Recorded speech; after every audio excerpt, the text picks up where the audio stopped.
Olá, eu sou Cristina, gerente administrativo e eu também estou na TV Relacionamento.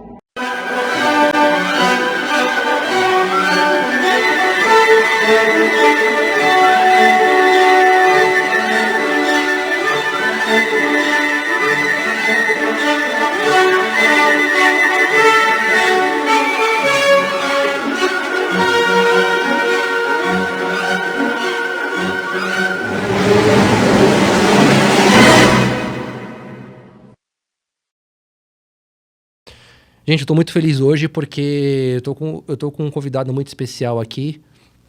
O maior colecionador de gibis / HQ / quadrinhos do Brasil. Kendi, seja bem-vindo ao nosso podcast. Obrigado. Tudo bem? Tudo bem, gratidão. Pessoal, gratidão aí pelo convite. É sempre um prazer falar sobre quadrinhos, que quadrinhos representa cultura. Eu fui alfabetizado pelos quadrinhos. Olha... Então, quando eu era garoto, eu desenhava e eu queria ser desenhista. Só que estava no interior, meu pai quebrou, ele tinha uma quitanda, e eu vim para São Paulo em 72, existia 20 profissões regulamentadas. E aí que eu descobri que o ensino é novo no Brasil. Então, por exemplo, primeira turma de administração no Brasil, 1965. Certo. Primeira turma de psicologia, 1968. Primeira turma de nutrição, 1970. Em 72 eu estava aqui. Aí eu pensei, qual a profissão, as profissões que depois de formado vai me dar um dinheiro para eu comprar uma casa e trazer meus pais? Engenharia, 10 salários mínimos. Então, mas eu fiz certo. Eu me formei com 22 anos e com 23 eu já ganhava 10 salários mínimos. Olha, que bênção. Só que dos 18 aos 25 anos, por aí, eu doei todos os gibis que eu tinha. Calma, a gente vai chegar nessa história, calma. Muita emoção, muita emoção. Bacana. Também a gente tá com o Max aqui. Obrigado, Max, mais uma vez aí pela presença. Obrigado, JP. Meu nome é Max Camilo. Minha audiodescrição, tô de barba, moreno, cabelo preto, um pouquinho de entradas aqui na testa, aqui, né? Da idade. Tô com um moletom cinza, uma calça jeans e um tênis preto. Para as entradas aí, o Sr. Kendi depois tem uma fórmula aí para ajudar, hein? Isso aí para voltar, né? O Sr. Kendi tem a solução para isso. Pessoal, eu trouxe... Cara, tô muito feliz com esse tema, porque é um tema que eu gosto muito, que eu também sou colecionador de quadrinhos, né? Barras, sei lá, gibis, barra, né? Que a gente não sabe o que é hoje aí, barra, não sei o quê, né? HQs, etc. E eu trouxe alguns exemplares do meu acervo. Bom, deixa eu dar uma destacada aqui rapidinho, cara, eu não podia deixar disso. Pato Donald número 1. Original, tá? Eu trouxe até aqui o fax, pra vocês verem que é original mesmo. Ele é maior. É vermelho também. Perfeito, né? E, cara, eu comecei minha coleção de quadrinhos por causa dessa revista aqui, ó. A revista Mad. Essa aqui é a número 1 da editora VEC, que a primeira edição que teve no Brasil. E eu lembro que, assim, a Mad não era uma revista, a Mad era um gibi. E que lá nos Estados Unidos eles foram meio que caçados, né? Teve o pessoal, a cultura americana lá, achou que a família estava sendo prejudicada de ler, né? Uma revista dessa, porque é igual a Krypton lá também, Tales of the Crypt, né? Que é também da mesma editora. Então teve um selo lá que eles tiveram que mudar de gibi para revista. Cara, no Brasil teve alguma coisa também nesse sentido de ter proibições, alguma coisa assim, Kendi? Você lembra verdade, da história? O gibi no formato comics, ele começou na década de 30. Né? Até o nome, o Roberto Marinho acabou vingando o nome, que significa um negrinho maroto. O gibi. Por muito tempo parecia a figura dele. Depois, as editoras foram crescendo e na década de 50, o modelo final da década de 50 e 60, o modelo de educação começou a mudar. E aí eles achavam que o gibi era prejudicial à cultura. E que as cartilhas de Caminho Suave, essas coisas, livros de matemática, era realmente a solução. Então, professores, a sociedade, a igreja foram contra os quadrinhos. E muitos deles, infelizmente, foram queimados, por isso que eles são mais raros. Então, Kendi, quer dizer, era essa a pergunta, né? O que dá o valor, né? O tanto valor para um exemplar para um gibi, né? Então, o que está, tanto o valor financeiro quanto esse valor no mercado de colecionismo? Primeiro é a predileção. Você pode ter uma revista que ela é raríssima, mas ninguém gostou dela direito. Então, ela não tem o valor para a época, nem da pessoa que teve predileção. O gibi fica raro quando você gosta do personagem, ou gosta do traço do desenhista, ou do roteiro, alguma coisa que te remete à infância, te remete àquele local. Então, por exemplo, teve gibi que eu vi quando eu tinha uns 10 anos de idade, lá no interior, em Monte Alto, e do sítio, eu nunca mais vi. Quando eu encontrei esse gibi em São Paulo, eu senti até o cheiro do mato. Nossa. Eu vivi naquele local, né? Estava escurecendo, senti até o cheiro do mato, ou seja, me jogou naquele momento, né, a um momento muito feliz. Ele teve um resgate. Olha, assim, fazendo comparação, tem toda a razão. Tem uma loja ali no centro de São Paulo que tem uns videogames antigos ali, super bem preservados, né? Eu realmente, me peguei outro dia na frente da vitrine ali, olhando. Eu fiquei ali minutos olhando o Master System, o Mega Drive, o Neo Geo, né? Assim, realmente ficou remetendo à infância. Então, é uma coisa que tem um valor... afetivo, né? Kendi, quando que você recebeu a notícia que você era o maior colecionador do Brasil, assim? Como que foi essa... Eu não sabia. O Marcelo Duarte, do Guia dos Curiosos, ele me convidou para uma entrevista. Ele falou, Kendi, você é o maior colecionador de gibi do Brasil. Eu falei, não, eu não sei se eu sou isso mesmo. Ele falou, eu já chequei. Ele falou Nossa. assim, tem gente que tem um montão de gibi, mas ele é um detentor. Ele comprou porque ele tinha dinheiro e guardou, mas ele não lê nem o gibi. Então, não é um colecionador. O colecionador ele tem que gostar da revista, do traço, do desenhista, da história, alguma coisa afetiva. Não assim porque você tem dinheiro e você comprou para ter. Isso daí pode acontecer qualquer coisa, é um investimento, vai ser lá, alguma coisa assim. E aí ele falou assim, tem um outro local que falaram que tinha muito gibi, ele realmente foi, mas era ele comprava os encalhes das bancas de jornais e depois ele fazia pacotes e vendia para praia, para interior e tal. Mas não é um colecionador. Então ele falou assim, definitivamente você é o maior colecionador de gibis do Brasil. Agora, tem nichos, então eu falo que eu sou de gibis mais antigos. Porque, por exemplo, tem pessoas que são colecionadores do Tex, e tem todos os Tex, inclusive o último da banca. Aí eu não vou competir com ele, entendeu? Certo. Porque a minha quantidade ficou 165 mil exemplares, mesmo guardado em vários lugares, eu não tenho mais espaço físico. Por isso que eu tive esse problema também. Por isso que esses gibis de agora, capa dura e tudo mais, eu não tenho comprado. E JP, assim, a gente viu alguns exemplares, né, de produtos de colecionismo, até pode dar mais exemplos, né, JP, sendo vendidos atualmente na internet por milhões de dólares. Como que um comprador pode se proteger de exemplares falsos? Como que você sabe que aquele exemplar foi produzido no ano que está ali? Como que você identifica? O JP mostrou aqui dois, né? Que se você olhar um para outro, para quem não sabe... Lembrando que isso aqui não é falso, ele foi uma reedição, né? Isso. Mas, só assim, que o original, a raridade está nesse daqui. Exato. Só que esse daqui, na lateral, está escrito facsímile, reimpressão 1980. Entendi. Tá? Isso você já E tem já todo um observa. Processo, né? O olho do pato do olho do Zé Carioca é diferente. Então, mas como você sabe? Como que se sabe, né? História, né? Não, mas todos eles, né? pelo papel, porque o papel foi melhorando ao longo do tempo. Esse papel jornal da época, esse daí você já sabe se ele tiver muito um gibi de 1930, por exemplo, se ele tiver impecável, dá para desconfiar. Você olhando pelo papel, você consegue ver. Lembrando que assim, né? A minha coleção aqui tem 40, 47, 50, mas assim, tá impecável porque tá com plástico em cima de plástico, em cima de plástico, né? E, cara, só li sendo bem sincero, quando eu adquiri, obviamente, eu li a primeira vez e não abri mais o plástico. Eu coloquei dentro do saquinho e fechei. Mas se não ler de novo, aí eu leio em PDF. Né? Você vê na internet, pega e pronto, cara. Mata a curiosidade, a vontade. Mas sendo bem sincero, assim, por exemplo, a Mônica número 1 aqui, né? A primeira história da Mônica é Mônica Daltônica. Legal. Inclusive, tem uma curiosidade nessa edição, que apesar de ela ser uma das mais novas aqui, eu não sei o que aconteceu na época com esse papel da Editora Abril, cara, que minha Mônica, pelo menos aqui, ela não tá... O vestido vermelho que tá dentro, que é dela, né? Já tá meio amarelo, já tá desbotando. Então, ou seja, eu falei, será que eles tiveram a tecnologia suficiente? Porque a primeira história é Mônica daltônica, né? Será que eles modificaram de propósito? Não, é porque tá ficando bem velho. Então, cada vez que eu tiro do plástico, realmente...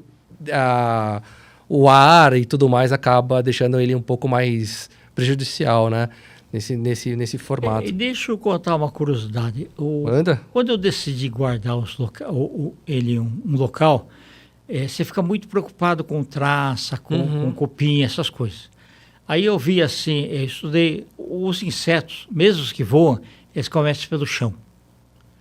E o cheiro que eles não gostam, pimenta do reino em grão. Olha. Não moído. Então eu pego um plástico, coloco o pimenta do reino em grão, coloco debaixo das prateleiras, tá? E aí os insetos não vêm. Aí dura mais ou menos cada 6 meses, por aí você tem que trocar. Ok, Andy, você falou que você tem em torno de mais de 100 mil exemplares, né? 165 mil. Cara, você tem paciência para chegar um por um e ficar limpando lá as prateleiras? Não tem. Como que você faz isso, cara? Então, a manutenção desse acervo? Então, a manutenção do acervo é assim. O ano passado eu tive 4 cirurgias do olho direito. Certo. Então foi um ano que realmente eu nem vi. Então, eu tenho... desses 165 mil, eu devo ter uns 20 mil repetidos. Então, eu deixo muito bem preservado os da coleção e eu leio mais os repetidos. Os repetidos. E qual que foi aquele que você falou, cara, eu sou apaixonada pelo gibi, quadrinhos, e qual que foi o personagem, o gibi que você falou, cara, eu vou colecionar? Na realidade foi assim, quando era garoto, meu irmão mais velho comprava gibi, ou trocava, e a gente lia. Então eu acabava gostando muito, ele mais pela história, mas eu pelo traço, que o desenhista vê de outra forma. Então eu procurava, eu lembro que eu não tinha caderno ainda, aos 6 anos de idade, eu desenhava com carvão no chão de cimento. Né? Depois... lá no interior não tinha esse papel de pão aí de hoje, essas coisas assim e tal. Então, mas eu pegava o caderno que não se usava mais, sobrava páginas, e fazia os desenhos lá dentro, procurava copiar assim mais ou menos a altura. E eu fiz umas histórias de quadrinhos, quando eu tinha uns 13 anos, 14 anos, eu cheguei a fazer história em quadrinhos de 100 páginas. Só que 100 páginas? O meu modelo, assim, eu não faço esboço, eu faço o desenho já inteiro. Assim, certo. Quadrinho por quadrinho. Né?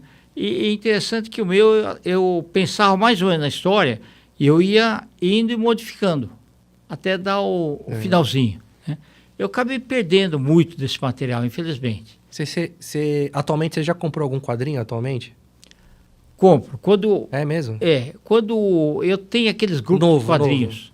Não, grupos de quadrinhos antigos. Ah, de antigos, não novos. Aí quando eu vejo algum que... eu tô com saudade e o preço tá bom, eu acabo comprando. Nossa, você acredita que eu tenho isso também, cara? Eu tenho, porque o Mickey eu gosto bastante, só que, assim, tem uma fase do Mickey, que é o número 400 e não sei quanto agora, não lembro, 427, alguma coisa assim, não lembro, que é a fase do Comando Laser, que é ele e o Pateta, são agentes secretos. Eu acho que são em torno de mais de 10 episódios, mais de 10 números. Então, é uma fase que eu particularmente adoro, cara, eu adoro. Tem gente que critica pra caramba, mas eu adoro as histórias, cara, lá. E remete à infância. Remete, tá? É de 86, tá? Eu lembro da data. Mas assim, cara, eu tenho na época que eu comprei, tem todo plastificado bonitinho, mas sempre quando eu tô caçando, assim, fazendo alguma caçada de um quadrinho, eu sempre procuro esse, você acredita? Pra ver se tem um melhor que eu já tenho, assim. E é o famoso backup. Falei, não vou deixar o meu guardadinho, mas esse aqui eu deixo na cabeceira lá pra ler. Porque eu adoro, cara, essa fase do Mickey nacional, né? E que, inclusive, foi escrito por um ator nacional brasileiro. Quer dizer, que eu achei, fantástico. É muito boa a história, eu acho da hora. Mas tem gente que não gosta e tal. Inclusive, Panini, sei lá quem que é que tá detentor desse negócio. Por favor, pegue o comando laser do Mickey. Faça aí um encarte, sei lá, os melhores momentos deles. Vamos, eu com certeza vou comprar. Demais. Cara, sabe por que eu perguntei? Não desses quadrinhos antigos, né? Que a gente sempre tem esses grupos, né? Que a gente participa Sim. desses grupos e tal. Mas que assim, quando a Editora Abril ela perdeu a concessão da Disney, a Disney passou aí, tá? E foi pra Culturama. Né? O Pato Donald, o Mickey e o Tio Patinhas. Inclusive, deixa eu só falar uma vez. Claro. Eu sou engenheiro de telecomunicações. Década de 70, eu era responsável pela Editora Abril, na parte de telecomunicações. Olha. Eu tomei café com o Vitor Tivita, com os filhos também, e falei que gostava de quadrinhos. E ele falou que começou a vida dele, né, nos quadrinhos. Inclusive, ele registrou todos os meses do ano. É que abriu a empresa em abril. Mas todos os meses, tanto é que a Edições Outubro, ela teve que mudar de nome porque estava registrado em nome do Tivita. E ele falou, começamos a nossa fortuna com Disney, e eu estou orientando meus filhos a nunca sair da Disney. Mas eles saíram. Nossa. Demais. É uma judiação, né, cara?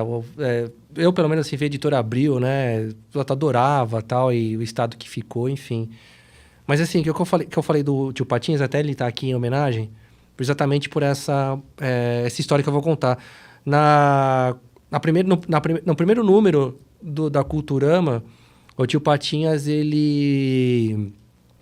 a fortuna dele, ele troca as moedinhas por criptomoeda. Então, ou seja, a caixa forte fica sem nada.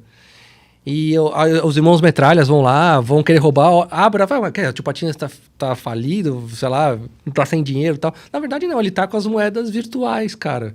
Olha que coisa louca, né?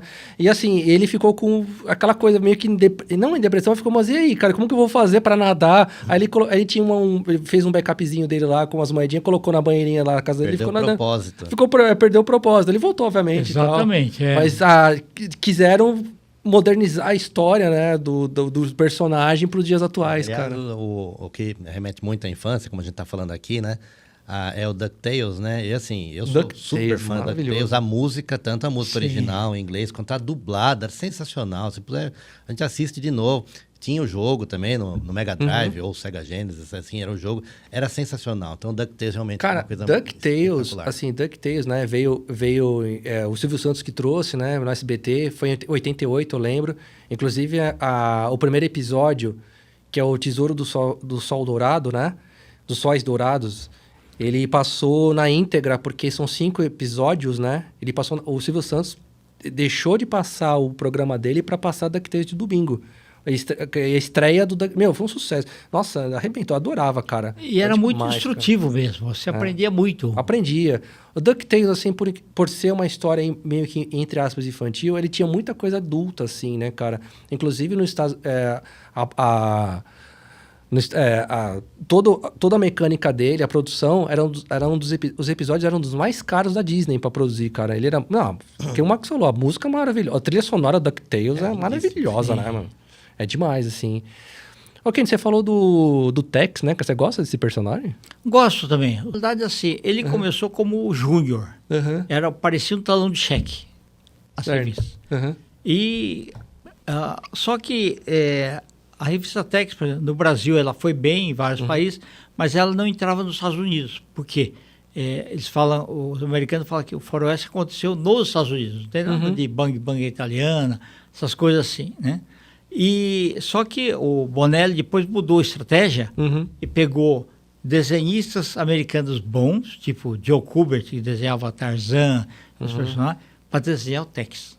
Aí ele acabou entrando lá nos Estados Unidos também. Cara, e o que você acha das coleções de hoje, assim, Kendi? Que o pessoal pega essas coleções novas, né? Porque o pessoal tá bem, assim, bem servido hoje, digamos. Sim, eu não tenho apreço de ter uma coleção hoje, cara, porque eu gosto dos gibis antigos, tal. Eu sou colecionador de número 1 e edições raras, né?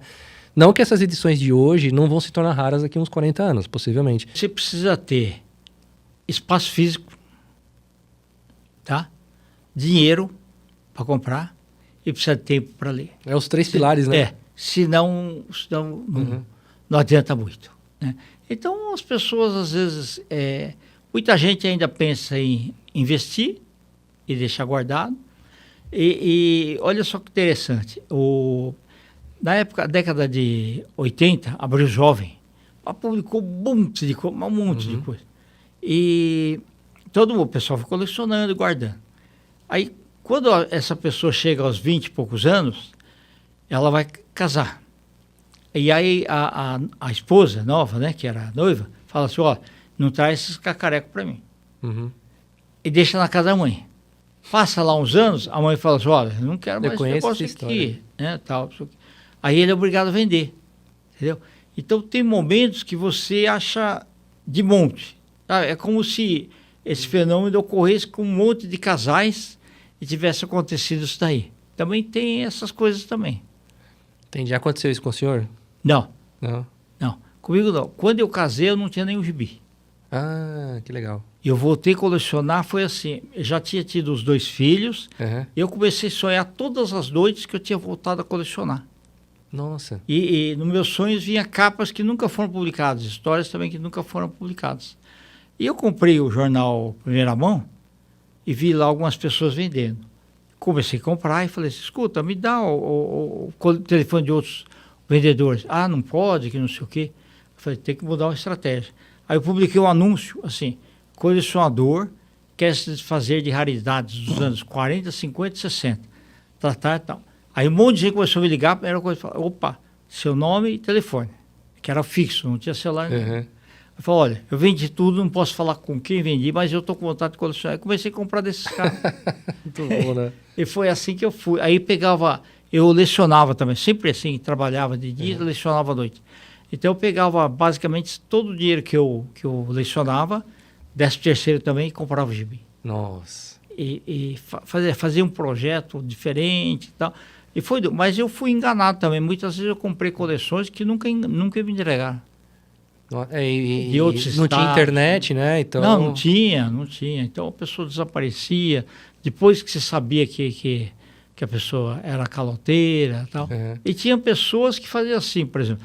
Eu vi anúncio do jornal e falei, escuta, às 6 horas eu posso... E aí, pode.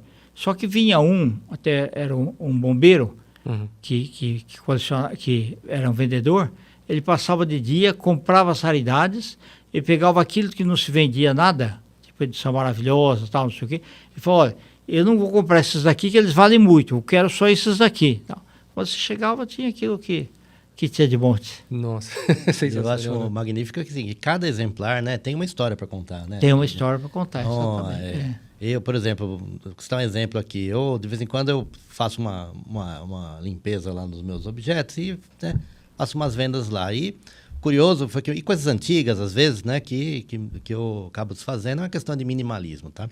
Mas uma vez eu vendi uma maleta, essas de 007 antigas. Tá ok. Né? E apareceu um rapaz que comprava, ele era colecionador de maletas. Ele mostrou a foto, tinha mala azul, vermelho. Ele separava as malas por tom de cor. E ele falou exatamente isso. Estou comprando escondida da minha esposa, porque se eu chegar com uma mala, eu tenho que sair. Mas ele comprou. E o que ele perguntou para mim? Me conta a história da mala. Que cada mala tem uma história. Aí eu contei a história. Tinha sido meu pai, tinha guardado coisas lá, tinha acontecido isso. Na hora eu pensei na história e ele ficou com a mala. E ele anotou a história e ficou. Então ele coleciona histórias. Só para abrir um parênteses aqui, Max.